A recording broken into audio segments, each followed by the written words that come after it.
Today I'm joined by Saladin Mustafi, a very interesting player who's currently in North Macedonia. How are you doing? I'm doing good. Thank you, Jamie. It's a pleasure being in your show. So I hope we have a good time. Thank you very much. And we'll be talking about such an interesting career, from playing to deciding to quit to turn to the coaching side of the game. But I always like to start with a very basic question. Just tell us a bit about yourself in a footballing term. Well, I'm a football lover, as you can imagine. I've grown up just playing football in the streets with my friends, and football was like an essential part of my childhood because that's all we did.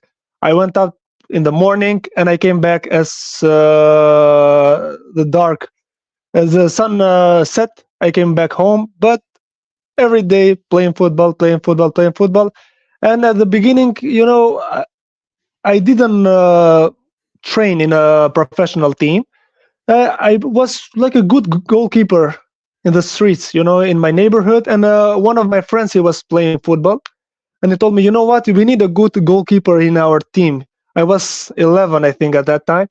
And I asked my mom, my grandmother, she was alive. She said no in the beginning. She didn't want me to play football because, no, my son will break a leg. She was scared, from football because she imagined football is just about, hitting, breaking legs. And after a while, you know, I insisted on going to a team, to try football as my career. And my mother said, it's better for you to be a football player, just to go in training, than to stay on the streets, to go into dangerous paths.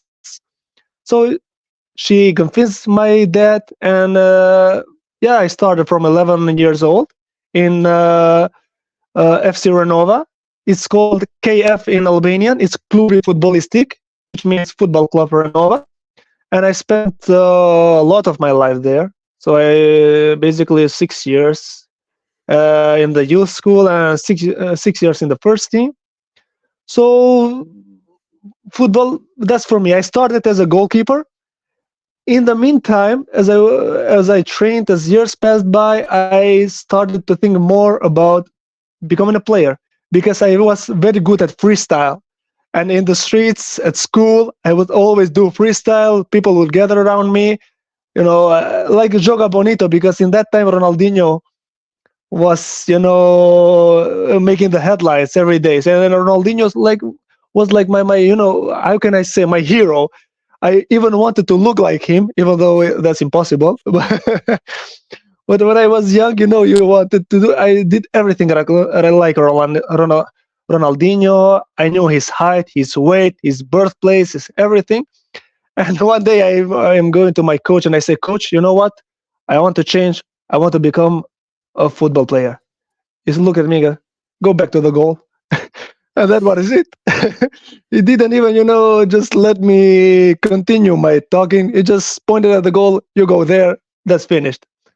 So I dreamed about sometimes like playing, but I'm glad I continued as a goalkeeper. Maybe, I would have a different career as a player, maybe as a goalkeeper. Who knows? So that's more or less, the beginning, the love for football. Football was everything in my life. Every day, I even slept with a ball because I couldn't separate myself. It just, football was everything. Yeah. You say football is everything, and as your mum said, you could have fallen into the trap that some people unfortunately do, which is the drug side of things, the gang crimes, if you like. Is that an easy route to fall down in the position that you were in when you were about 11 or 12? I don't think so. Our countries, our cities, relatively safe.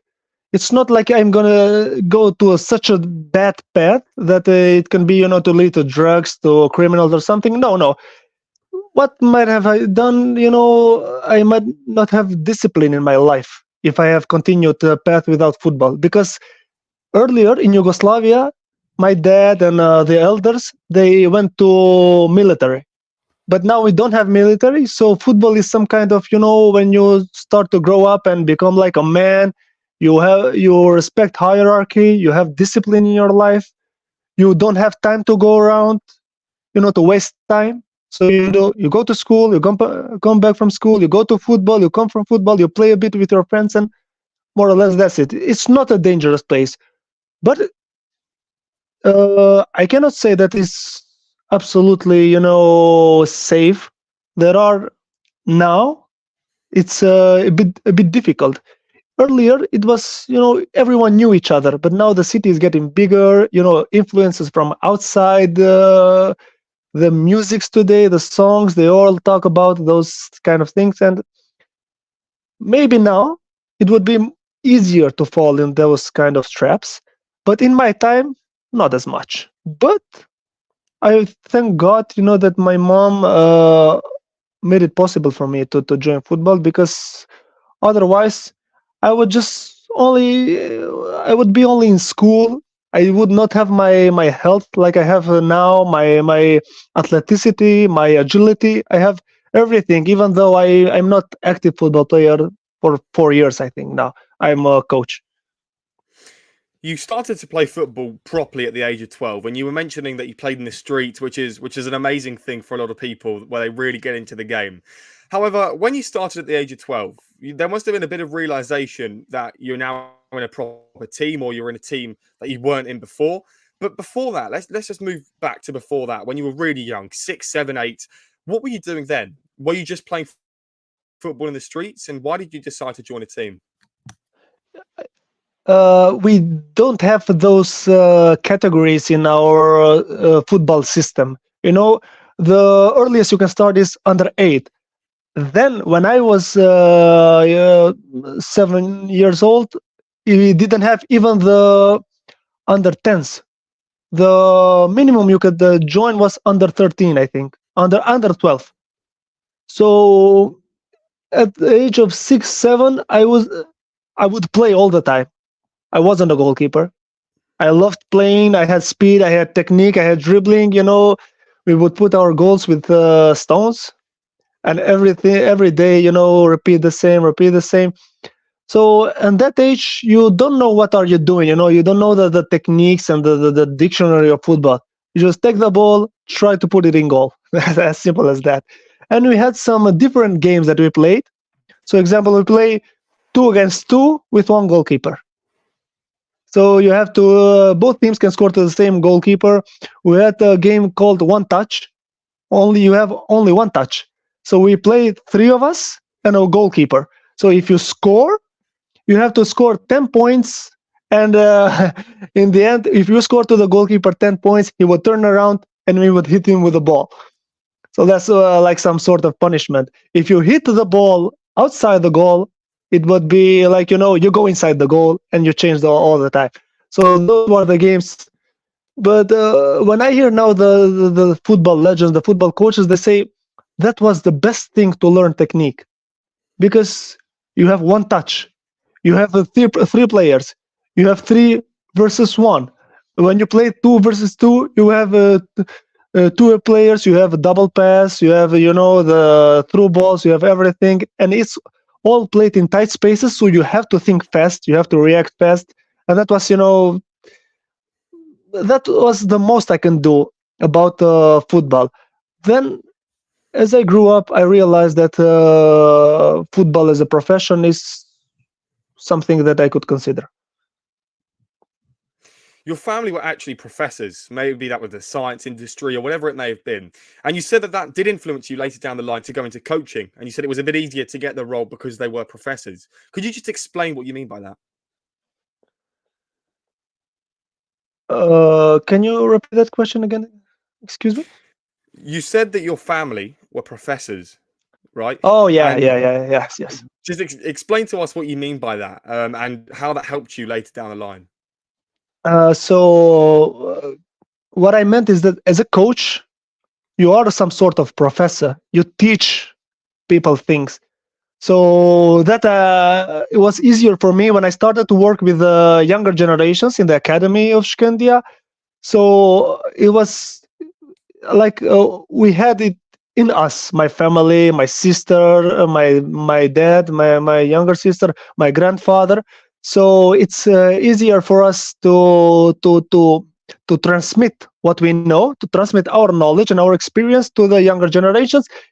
Even now, to the senior team of Shkendija, I am the goalkeeper coach. I have a goalkeeper who is 36 years old. I am 30, and I have another goalkeeper who is 29 and another 28. So we are almost the same year, but to have that figure, that teacher figure, and that teacher mentality was always, I would say, in our genes as a family, and that has helped me a lot. So when I ended up as a coach, in the end, I said, so this is the path they have to take, because everyone in my family, I think, is bound to do it. So it wasn't, something like scary, like I wouldn't know what to do, because I have some experience in my house. So our dad, it transmitted to us, his dad to him, and now I'm trying, to transmit it to younger generations, to other goalkeepers, and to other people around me and my family. But what do you mean by a professor? Professor, sorry. What do you have that someone else might not? Hmm. I don't know. I would say that intellectual capacity to be able to transmit what you know to the other, and that is sort of education, to have that patience, because people won't understand in the first time when you say, and if you don't have that patience to wait for them to so they that absorb that information, it's difficult. Because I've seen some of my friends, some other goalkeepers that are older, and when younger goalkeepers come to the first team, it's the first team, it's emotions, they don't know how it goes, so they have very short temper. He would not do something right, and they would go, "Oh, come on, man, you have to do this." Yeah. You see, I understand that he has to do it good, but it takes patience. It takes time for him to accommodate, to think that fast, because things in the first team are very different from the youth academy. So even when I talk to people, I try, to transmit it in the most calm and effective way for them, so they understand what I'm trying to say and what's my point. So more or less, that is what I mean.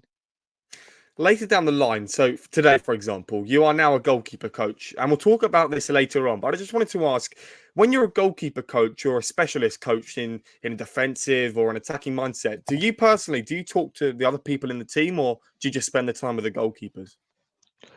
I mostly spend my time with the goalkeepers, because that's my expertise. And when there are matters of management with the players, I may add something up, or I may give my opinion.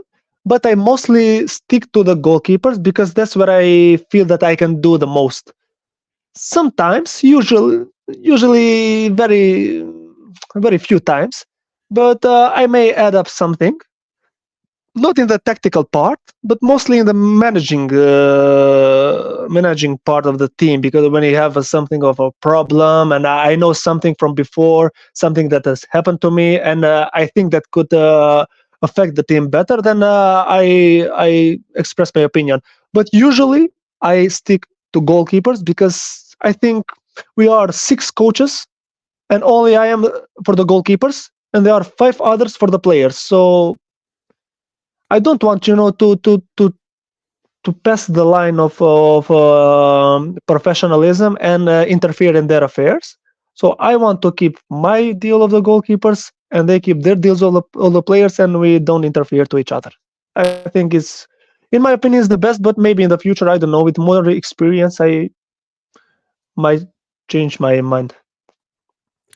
So this team then that you spent for how many years? You've got to tell us how many years from the age of 12. Where did that end up? Where did you go after this team, and how was the time in that team? So I started from 12 years old. Then I passed all the under 16, under 17, under 18, and I joined the first team. I was the youngest goalkeeper to join the first team in 17 years old, and I got a contract. Uh, After that, I spent 2 years as a reserve goalkeeper there, and then with 20 years, I became the first choice goalkeeper after a long, long time. I think in Renova, it was the first time that the goalkeeper from their school would join the first team and become the first choice goalkeeper. And after that, I spent 2 years as the first choice goalkeeper. And after that, I had some, I would say, some bad performances. They were in the European qualifications. So after that, the team brought a new goalkeeper. They didn't have the patience, to wait for me, although I was their product. And I spent 2 years as a reserve goalkeeper, and I had only one match played, and that hit really, really hard on me. And from then, it started to go just downhill for me in the aspect of goalkeeping. So that's why I decided to end up with Renova, because I could have stayed there as a reserve goalkeeper for 20 years, but that's not my goal. I don't want it to be just to sit on the bench. I wanted to play, to show my qualities, to try new things, because we footballers are adrenaline addicts. Because we have every week we have exams.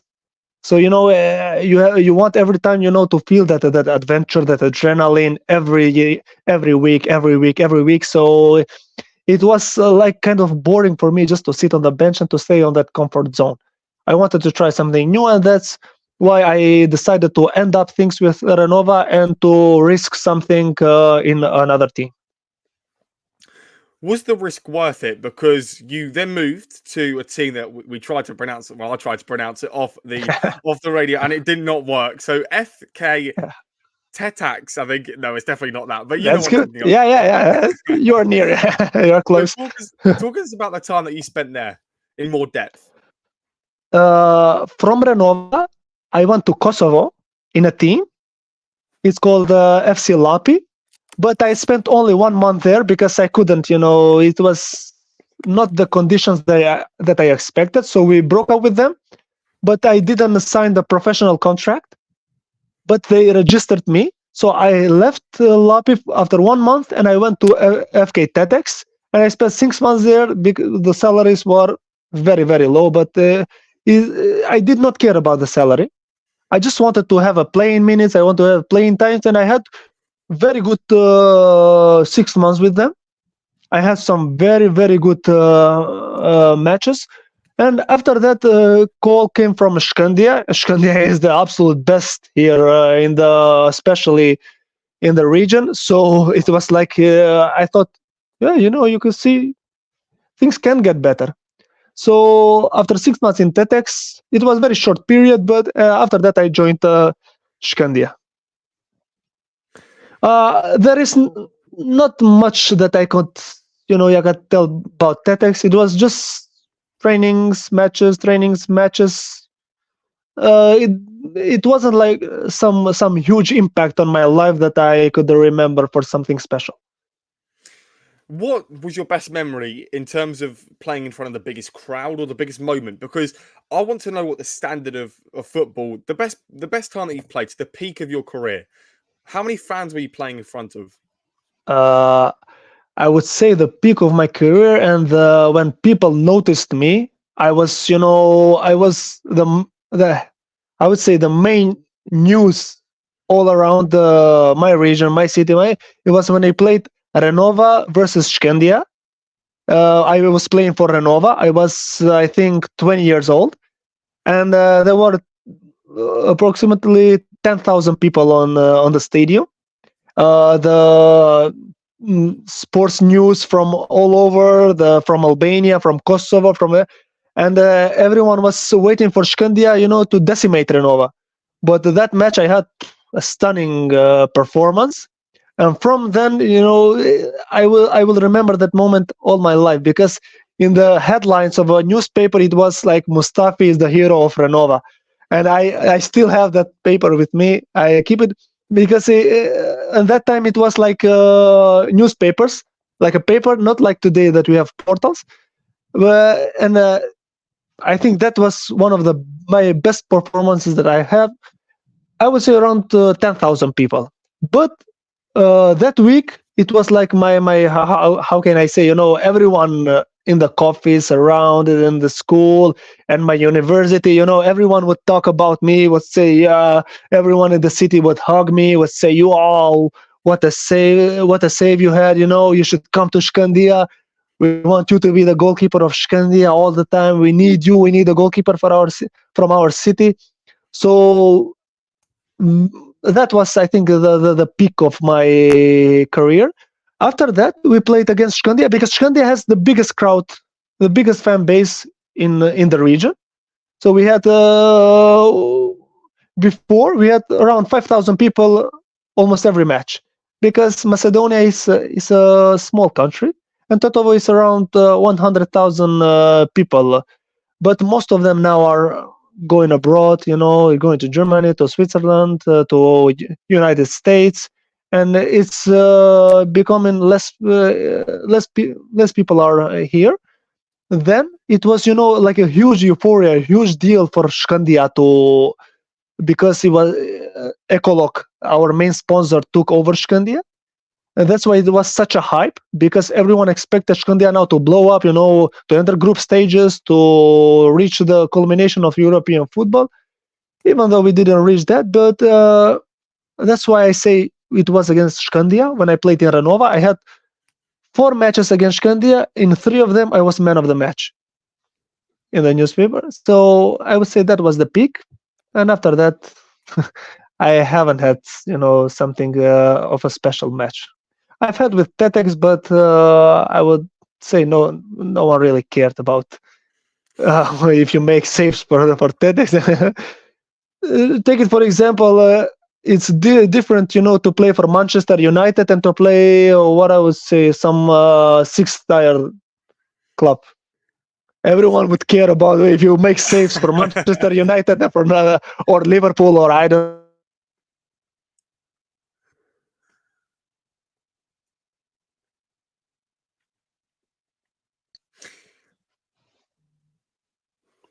I think we may have lost you, but I think we have you back now. So you'll have to send over the newspaper of yourself. We'll have to get that over and put it over social media. So talk us through now, because you said about players having exams basically every week, that you've got to live up to the challenge. Otherwise, you're going to be out of the team. You're not going to be selected.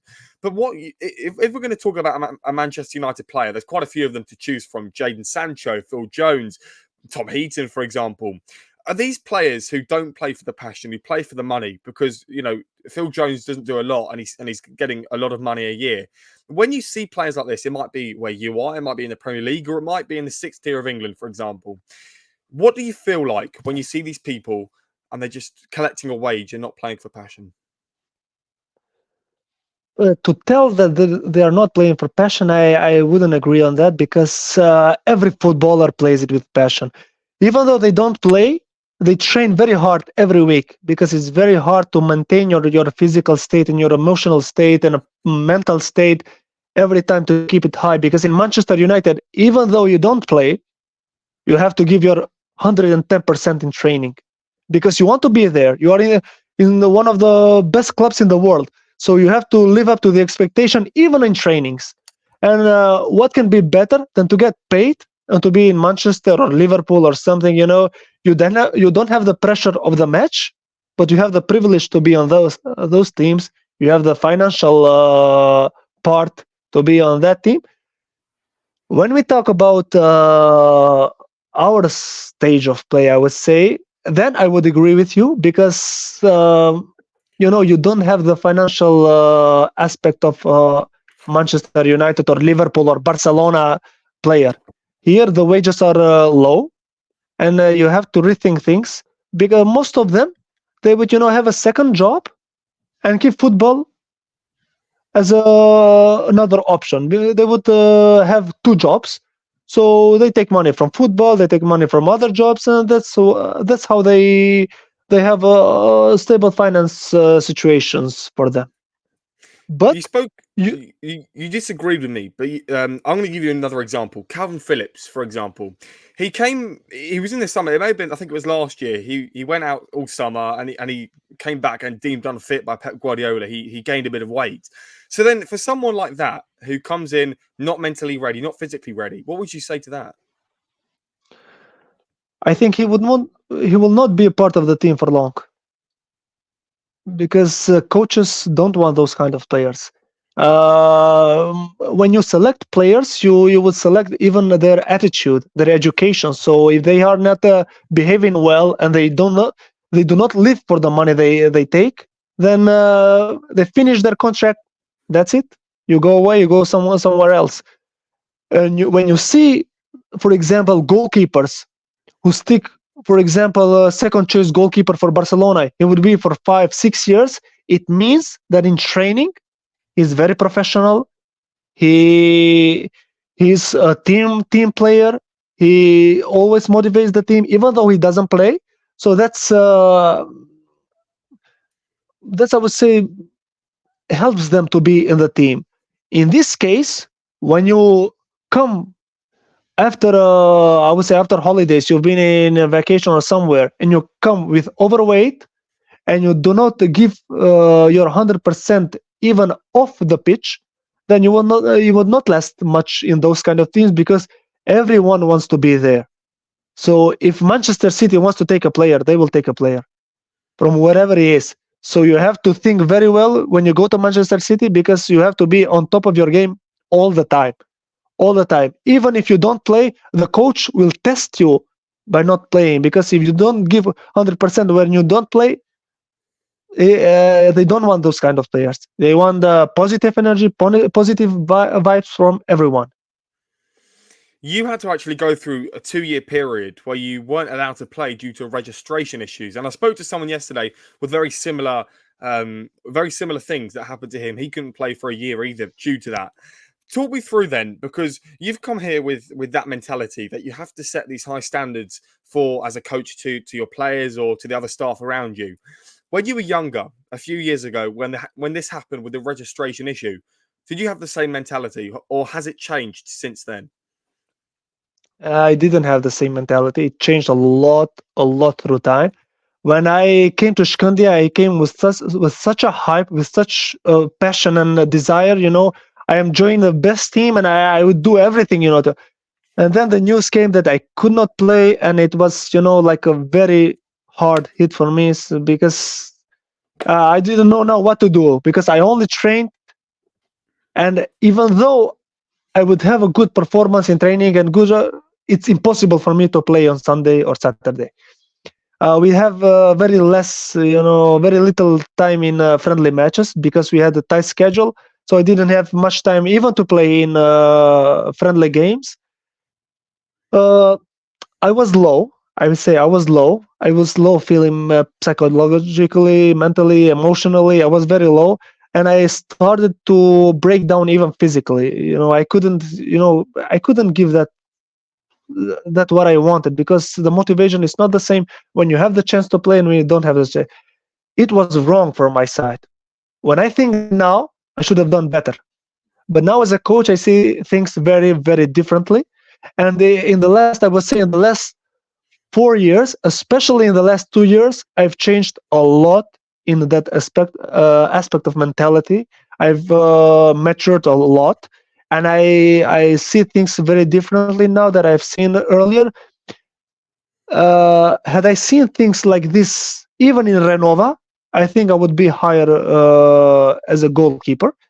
But when you are young and you don't have someone to trust that to tell you something, to guide you through your career, is very difficult. You by yourself, you just go in some kind of a mental state when you think everyone is against you, the coach doesn't love you, the assistant coach doesn't love you, the goalkeeper coach doesn't support you, the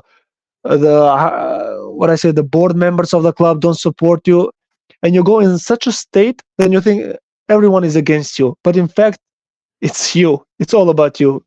You have created that kind of mentality.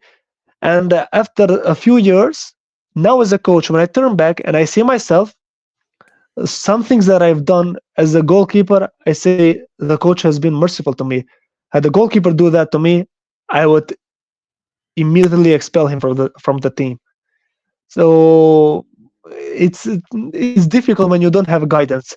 And what I wanted to do as a coach was to protect the younger goalkeepers from the mistakes that I made, and to help them in their career, because football is not like a path that everyone just will go, here you have it, just take it. You have to fight very, very much to take it. So yeah, I would But say I've changed a lot mentally. why did you not have the guidance at Shkendija or at other clubs? Why was the guidance not there?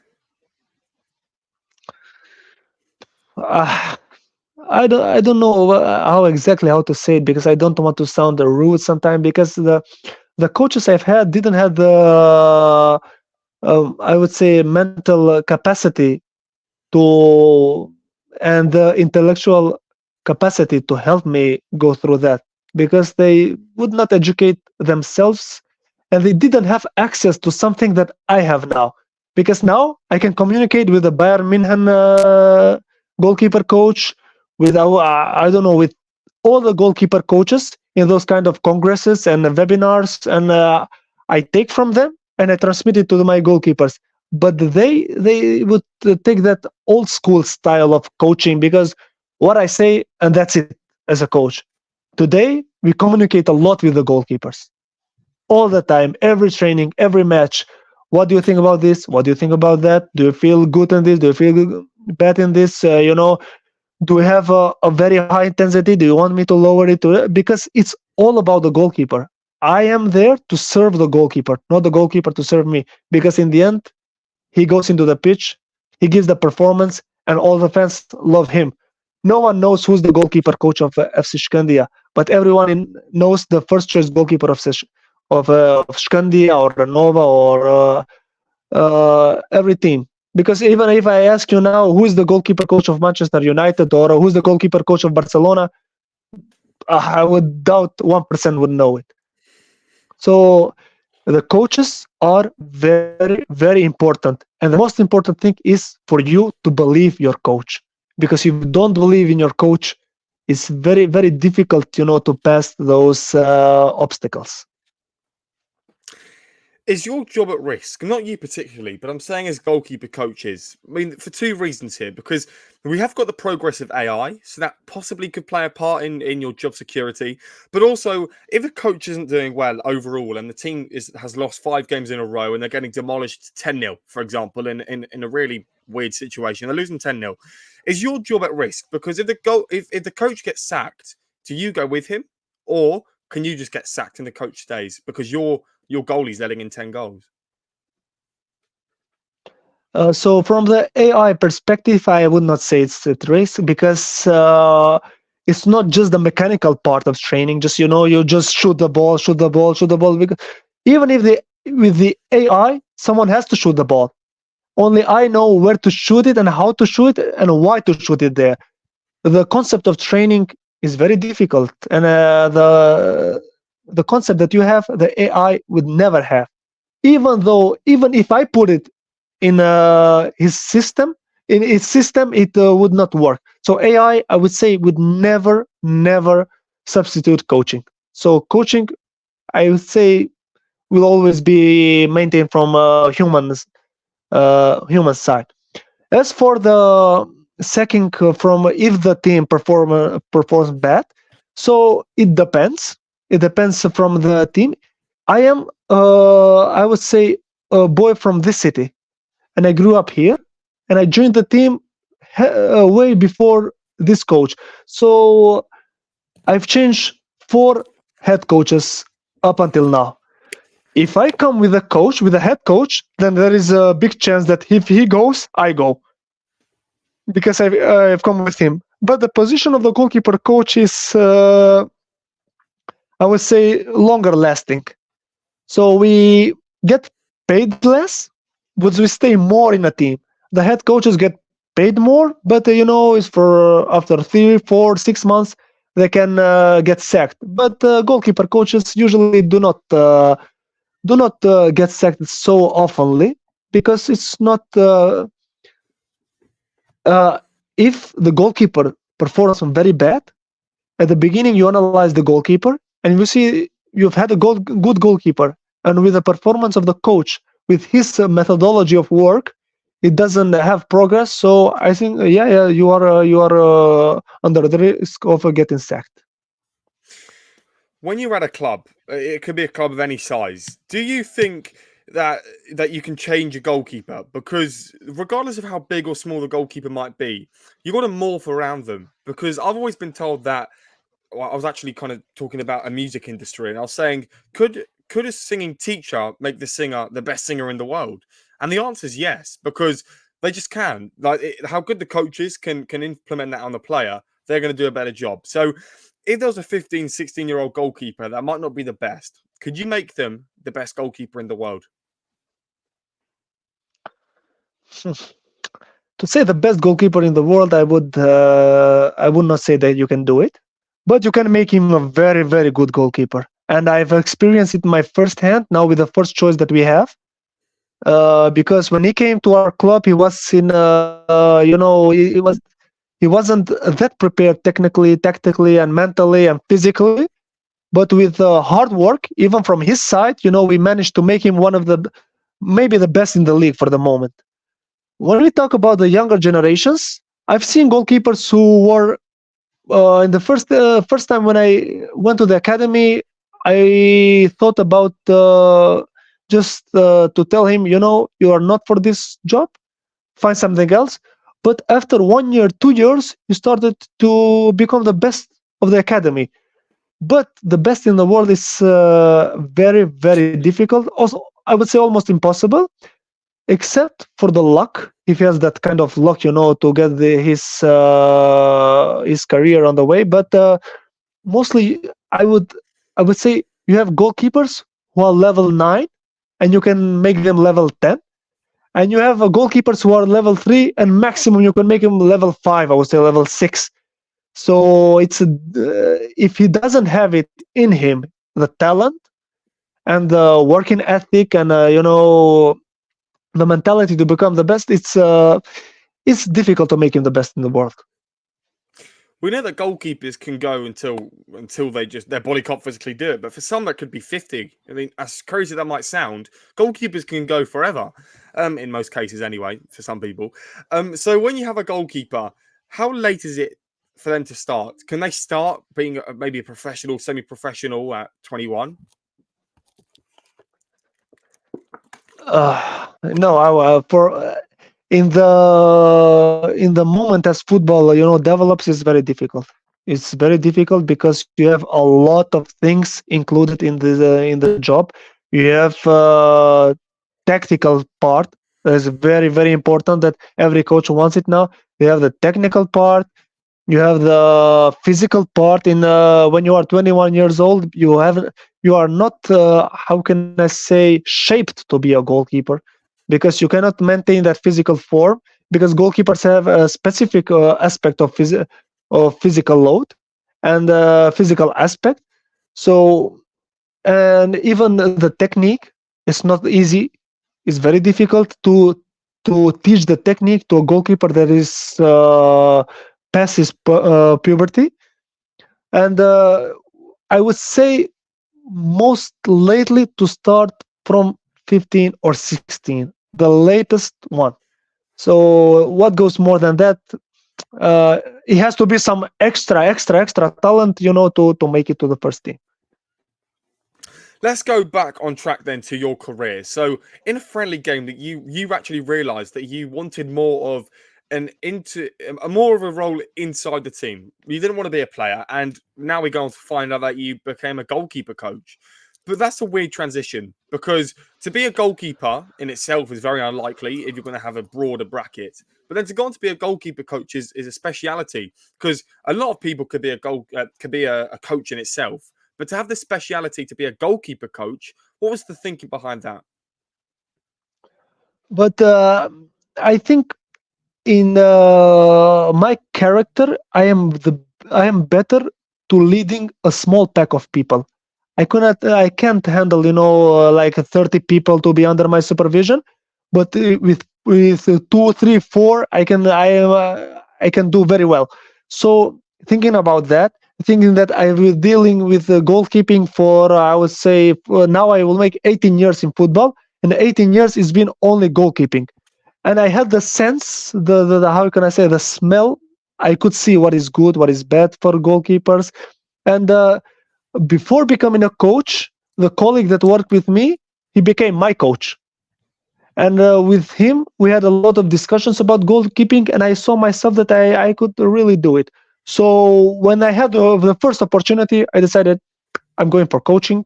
So I will learn by the way. Experience is, the best teacher. So I took the chance. Would you ever rule out being the first team coach of a whole team and looking after or supervising 30 people? For now, I would say I would never consider it. But in the future, I don't know. I can't say for sure because to say that I will never do it. Maybe, but I probably think not. How do goalkeeper coaches improve? Because is it the same as a player? Because players can improve just playing games and training and training and training. Goalkeeper coaches, you spoke about like webinars. Does that improve you? I mean, what is a webinar in a goalkeeping sense? Oh yes, very very important thing, especially now with the COVID, COVID time. We had a lot of chances to go online with some coaches that earlier I would say it would be impossible for me just to think talking to him, and now to listen to them, what they have experienced. They had a whole a whole team, I would say, behind them, with analysis, with conditional coaches, with them working in cooperation to make the best for the goalkeeper. So, how can you improve as a goalkeeper coach? When you start, you cannot manage the load, you cannot manage time, you cannot manage, what's important, what's not important. When you begin, you have like from 4 categories of the academy, you have 8 goalkeepers, and you think that all of them will become goalkeepers. So you try your 100% with every one of them.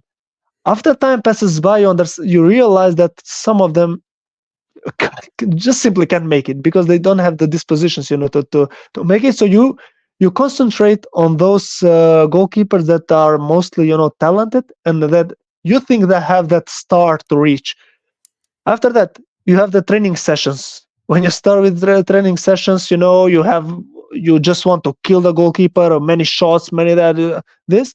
After time, you realize that there are a lot of other important things than maximal load. Yes, you give that to the goalkeeper in preseason, but during season, you have to keep him fresh and to make him ready for the match day. Match day is the most important. This is what you realize after a while. Because in the beginning, you think, oh, it's only the training process, training process, training process. But then after some time, you realize that, come on, it's only about match day. No one watches your training sessions. Everyone, values the goalkeeper if he's done well on Sunday or Saturday. No one cares about Tuesday, Wednesday, Thursday, Friday. They only think about match day. A lot of things can be improved. A lot of things. You can improve your analysis. You can improve your fitness part, because you can take your goalkeepers for you in the fitness, and a lot of other things. What's the difference between you and other coaches? And there's 2 points I want to make here, and we can start off with one. Amateur goalkeeper coaches, and I'm thinking about the coaches that would teach someone like myself. So certainly not the top level, not the lowest level, but someone in between. Someone maybe in the 6th tier in England. Let's just say fifth or sixth tier, and they're coaching this goalkeeper. Is there a difference between you and him or her? Yeah, I would say there's a lot of difference. The first part of the difference is that the education that I have, and my thirst for learning every day. So you try to learn from best coaches, and you know what you want. You have a concept in you. Usually the great coaches, they have their own concept. You don't just copy paste. I don't watch trainings on YouTube and take from YouTube and just put it to the goalkeeper. And it's about the details. You have to look a lot of the details. So how the goalkeeper catches the ball, what is done in this situation, that situation, so his positioning, his anticipation of the game, and a lot of variables that you have to take into consideration. Training sessions, there are coaches who prefer, to just fill it with jumps, with conus, with everything. It just look like, you say, oh, what is going to do now? But nothing has to do, nothing of that is game related.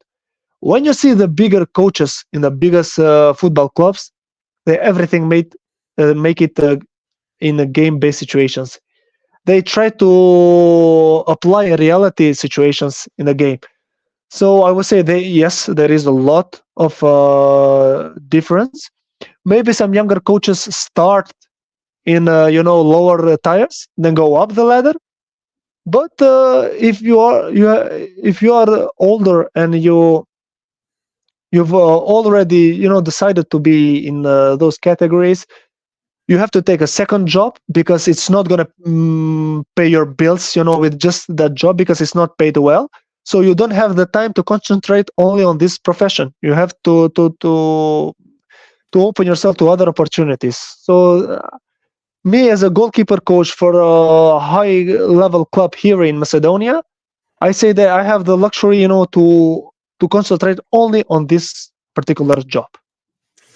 What's Macedonia like as a country? I've never been. Let's just go off topic here, because as people may know, I want to interview a player, a coach, a physio from every single country in the world. As hard as that might sound, I'm on a mission to do it. Yeah. But what is Macedonia like? If I wanted to go there, what sort of vibe would I get? I would say it's a calm country. It's a small country in the Balkans. We have Albania, Greece, Serbia, Kosovo, and Bulgaria as the neighboring countries. We don't have some special influence or impact in the region. It's divided into Albanians and Macedonians. The west is mostly Albanians, and the east and the center is Macedonians. We don't have some sort of conflicts or anything. It's just a calm country. What can you expect? You can expect like some Ottoman Turkish culture in the food, in the building style, and in some parts like a communist infrastructure, I would say, because we are under Yugoslavia for a long time. Oh, you have Skopje as the capital city. You have Tetova as a big city, Bitola. These are, but I can say it's. I think you would have a good time, because for the people from the West, from everywhere in the world, when they come, we treat our guests with a lot of love and respect. I would assure you, you would have a really good time, because everyone that comes from the West here, it's cheap. It's way cheaper than in Germany, in Switzerland, in England. I think you would enjoy the food, the people. The roads are good. You have things to see here, like historical things. From the modern aspect, I wouldn't say that we have so much, something special. But from a historical perspective, you can enjoy yourself. We have the Kodre Dielit. It means the sunny hill. It's a skiing resort. You have Mavrovo. It's a skiing resort itself. The same, and we have Lake of Ohrid. It's a lake. It's it's under UNESCO. It has. It is a very beautiful place. You have Struga. That's mainly that I can say about Macedonia. But you are welcome. I would be very happy, to show you around, to show you the place, and I think we would have a really good time here. Thank you very much. I might have to add that one to the list of countries that I really want to go to, because I'm always keen to go anywhere. So Macedonia would be amazing to go to. North Macedonia or Albania, because you have the choice to do either or anywhere. But let's just base it off these two countries. Would you want to get into a national team position, whether it be the under-17s, under-18s, 23s, or the first team itself? Would you like to be the under-21s, for example, goalkeeper coach? Oh yes, of course, of course. I consider myself the national team to be like the highest position that you can have, because you represent your country, you represent your people. So everyone wants to see you there. Everyone's watches the country that they live in. I would say I don't mind taking even under 17s, under 21s. Yes, I would say yes. I would be happy to join the national team. Do you treat goalkeepers, so the 36-year-old that you have, would you treat him differently to a 21-year-old, or do they just get all treated the same with the same drills and the same everything? In the aspect of drills, they are treated the same.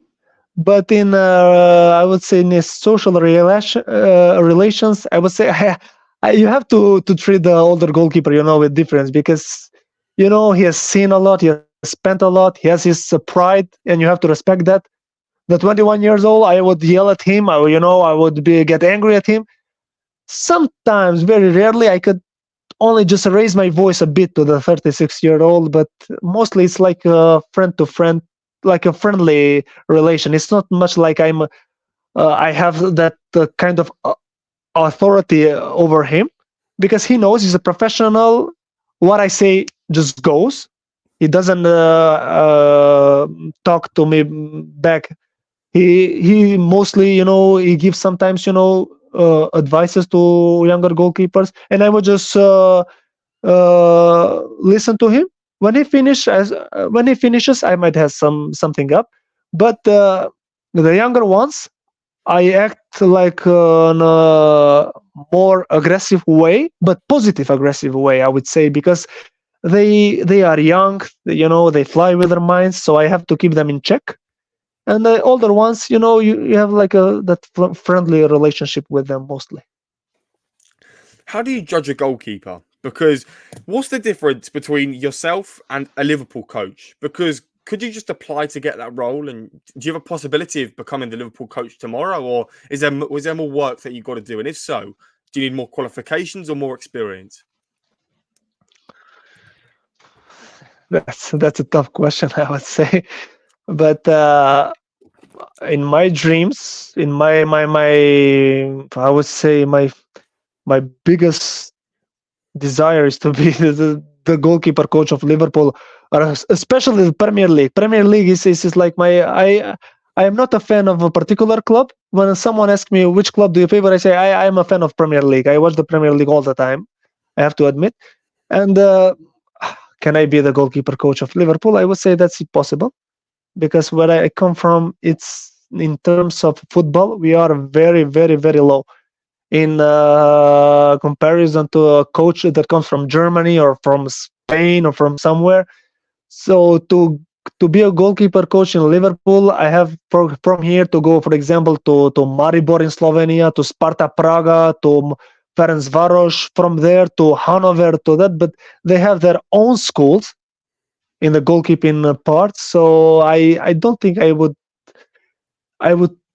have the opportunity to join such a big team. Differences between me and a goalkeeper coach from Liverpool, he must be the best choice, because he has been filtered from a lot of other goalkeeper coaches.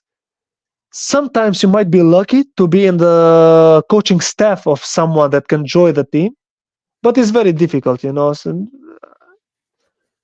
I don't have an answer about the difference between me and the goalkeeper coach of Liverpool. He might be the best, or he just might be lucky to be there. Not for Liverpool in particular. I would say for all the big teams in the world.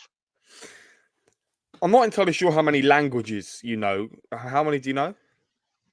I know Albanian, Macedonian, English, and a bit of Spanish, Serbian, and Serbian, Croatian is almost the same. Because from an English point of view, I find it very difficult to learn a language. I mean, I was there in German class, trying to understand what they were saying. It wouldn't go into my head. I know about 4 words. But for yourself, when you know like plenty of languages to go around, like you said, you could work in Croatia, Spain, Germany, France. You have the opportunities because a lot of people speak English, and if they don't, they can speak Spanish or other languages. So the next move after the club that you're with now, what would that be? What sort of level would you be looking at? Would you be looking to be a League 2, League 1 in France, or maybe a bit lower than that? It depends. I would try myself even in Asian clubs, not only Europe, because football now in Asia it's going higher every day. You see, Saudi Arabia is just booming at once. You have Cristiano Ronaldo. You have uh, all those players that joined him there, and I would say those kind of countries, I have more chances of going there. If I have an offer from, I would say from second link of France, I would not refuse it. I would just immediately say yes. Or some third league Germany, or second league Spain, third league Spain. Yes, yeah, I would. I would love to join those kind of clubs and those kind of leagues, because from there you have a lot of chances to go higher than from Macedonia that I am now. You said to me that you see the youth advantage. What does that mean? Because trusting an 18-year-old goalkeeper in a game of a men's team, because they're still young, they're still progressing, how can you trust that? How can you see an advantage in players that are so unexperienced? You have to take risks. You must take risks, and you have to be patient and to wait for him. So when you see that he has the capacity, the technical, the tactical, the mental, the physical capacity to do it, so you just put him in goal, and you wait for him. You have the patience, and you have to work with him, to work with the rest of the team, with the fans. So the advantage is that you can make a transfer from him, you can make money from him, and you can have a goalkeeper that can last 15 years old. 15 years in the team, so you can gain a lot from that.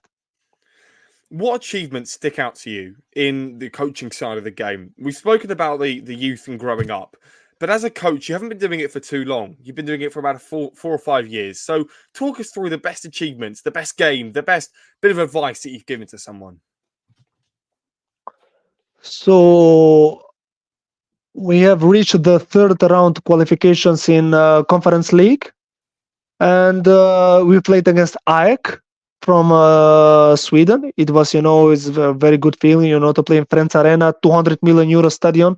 It was, like a very, very, very good for us.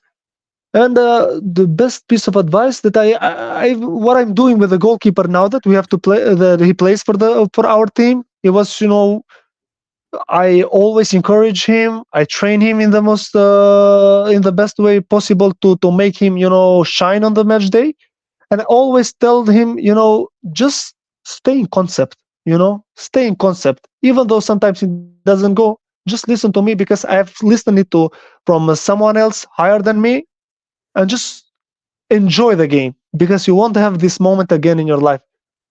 Every game brings its own challenges, so that's it, more or less it. Just if you can excuse me for a second, just for a second. Sorry.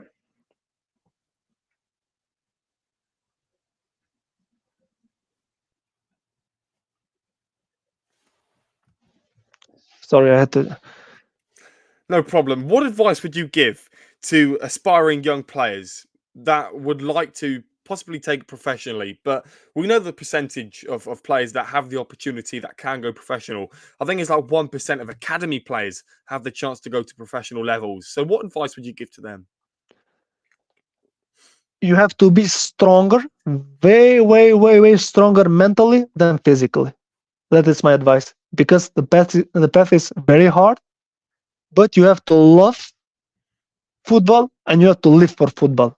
That's the only way you can make it. Because if you try to have a nightlife, to eat whatever you want and to do whatever you want, and football, it's not going to match you. So you have to be very strong mentally, because you'll have a lot of challenges, you'll have a lot of tough times, and it's going to be difficult, but in the end it will be worth it, believe me. The three goalkeepers that you have at the club right now, the 36-year-old, the 29 or 8-year-old, and the 27-year-old, I think it was 28. 28. So the three Yeah. goalkeepers, let's say the 38-year-old was the main guy, was the one starting every week. You've got three goalkeepers that have to be playing, right? So how do you rotate the team, and how do you take those risks? If one of the goalkeepers has had an amazing game, would you really want to take him off and replace him with the less agile 38-year-old? And I'm really sorry to put him under the bus. Yeah. So what I do is the European games and the league games are decided for the first choice goalkeeper that I think is the best fit, to be the first. The cup games and friendly games I always give to the second and third choice goalkeeper. And it doesn't matter if he's older or younger, I give minutes to all of them as much as I can. As much as, that depends even from the head coach. If he doesn't want to, it's not much that I can do. He's the boss, so I have to agree with him. And lastly, when you say European qualifiers, are you talking about Conference League, Europa League, Champions League? Or specify what you mean on that. Conference League. You have a Conference League.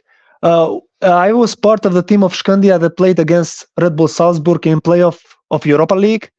We played the third leg, I think, of Champions League qualifications with Salzburg. We played playoff of Europa League. We played playoff of Europa League with AC Milan, and we played third round with Tottenham. I think it was 2020. So these are huge achievements for a club like Shkendija to play against Tottenham or to play against AC Milan or this kind of clubs. You were part of the coaching staff that played against Tottenham? No. No. No. I was at the academy then. Another colleague of mine was part of the coaching staff. But it's still an amazing moment, right? You must have. Oh yeah, of course, yeah. Wishing them well. Getting away to Tottenham and £1 billion stadium must be absolutely mental. However, that wraps up everything from me, Saladin, and I really, really appreciate you coming on. It's been an hour of wonderful talk from the lowest in your career to the heights where you are reaching now. So I just wanted to say thank you so much, and I wish you all the best for this season and beyond. Thank you very much. I really appreciate you calling me to this show, and I really enjoyed it, and I was happy, to share my experience and my life story. And I hope to hear from you again, and I wish the best for you. You are doing an amazing job, and I hope that you stick to your challenge to the end, and I hope you finish your challenge in the best way possible. Thank you very much. North Macedonia is definitely on the list of countries. I'll talk to you soon. You are welcome. Talk to you soon. Thank you very much.